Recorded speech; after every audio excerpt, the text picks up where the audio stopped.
Welcome back to my channel. Sohana অলনেস থেকে বলছি। আমার আজকের টপিক নিজের সংসারে মন, জীবনের শান্তির অনুপ্রেরণা।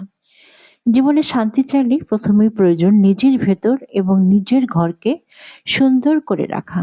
অন্যের সংসার, অন্যের সমস্যা বা সমালোচনায় মাথা ঘামালে মন অস্থির হয়ে যায়, কিন্তু নিজের ঘর, পরিবার ও সম্পর্কের দিকে মন দিলে জীবন হয়ে ওঠে অনেক বেশি সহজ, সুন্দর ও ভারসাম্যপূর্ণ। অন্যের সংসারে নজর দিলে অযথা তুলনা, ঈর্ষা বা মানসিক চাপ তৈরি হয়। এতে মানসিক প্রশান্তি নষ্ট হয়, যা শারীরিক সুস্থতাকেও প্রভাবিত করে। বরং নিজের সংসার, নিজের দায়িত্ব, নিজের সুখ দুঃখকে মন দিলে মানসিক শান্তি বজায় থাকে। পরিবারের সাথে সময় কাটানো, মূল কথা একে অন্যকে বোঝা, এসবই মনকে হালকা রাখে। শরীরে তৈরি হয় ইতিবাচক শক্তি। নিজেকে, নিজের ঘর ও সম্পর্ককে গুরুত্ব দেওয়া মানে সুখকে নিজের কাছে রাখা। এতে মানসিক চাপ কমে, ঘুম ভালো হয়, শরীরও থাকে সতেজ।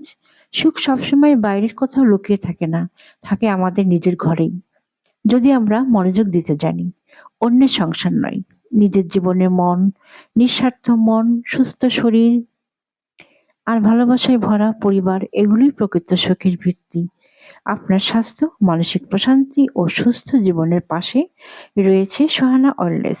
প্রতিদিন ভালো থাকুন, নিজের ঘরকে ভালো রাখুন, নিজের মনকে রক্ষা করুন।